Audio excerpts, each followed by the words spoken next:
લીમડી સેવા સદન ખાતે બગદાણાના સરપંચ પરના હુમલાને લઈને લીમડી ચુડા સમસ્ત કોળી સમાજના આગેવાનો દ્વારા આવેદનપત્ર આપવામાં આવ્યું હતું। આ બાબતે ખાસ કરીને વાત કરવામાં આવે તો બગદાણાના સરપંચ ઉપર હુમલો થવા પામ્યો હતો, ત્યારે આ ચર્ચા ગુજરાતભરમાં એક ચર્ચાનો વિષય બન્યો છે અને આ બાબતને લઈને તમામ કોળી સમાજમાં એક આક્રોશ જોવા મળી રહ્યો છે।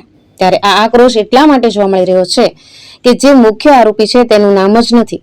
જેવા કોળી સમાજ દ્વારા આક્ષેપ પ્રતિ આક્ષેપો પણ થઈ રહ્યા છે, ત્યારે આ બાબતને લઈને સમગ્ર કોળી સમાજમાં આક્રોશ સાથે એક માંગણી પણ જોવા મળી રહી છે કે નીતિનભાઈ ઉપર હુમલો કરનાર તમામ વ્યક્તિઓ ઉપર કાયદેસરની કડકમાં કડક કાર્યવાહી થાય। ત્યારે આ અનુસંધાને લીમડી સેવા સદન ખાતે લીમડી ચુડાના સમસ્ત કોળી સમાજના લોકો અને આગેવાનો દ્વારા મામલતદારશ્રીને આવેદનપત્ર પાઠવવામાં આવ્યું હતું।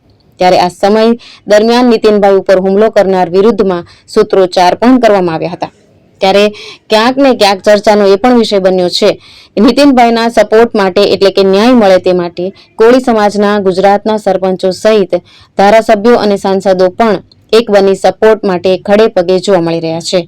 લીમડી સેવા સદન કચેરીએ સમસ્ત કોળી સમાજ, ઠાકોર કોળી સમાજ, તળપદા કોળી સમાજ અને અન્ય કોળી સમાજ તમામ સમાજ એક થઈને આજે અત્યારે હાલની પરિસ્થિતિને હાલના સમયે જે ઘટના બની છે, જે મહુવા તાલુકાના બગદાણા ગામના સરપંચ શ્રી કોળી પટેલ છે નવનીતભાઈ, એ નવનીતભાઈને ઢોર મારવામાં આવ્યો છે અને એ ઢોર મારવામાં આવ્યો છે એને અનુસંધાને જે કંઈ એની પાછળના જે તોમતદારો છે એ મૂળ છે માયાભાઈ આહિરના પુત્ર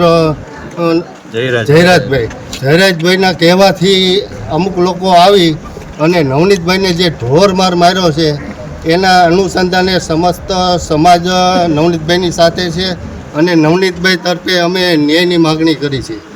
તમામ ચાલુ ધારાસભ્યો, માજી ધારાસભ્યો, તમામ વર્ગના તમામ સમસ્ત કોળી સમાજના દરેક નેતાઓ ત્યાં નવનીતભાઈને મહુવા જઈ હોસ્પિટલ આશ્વાસન આપ્યું છે।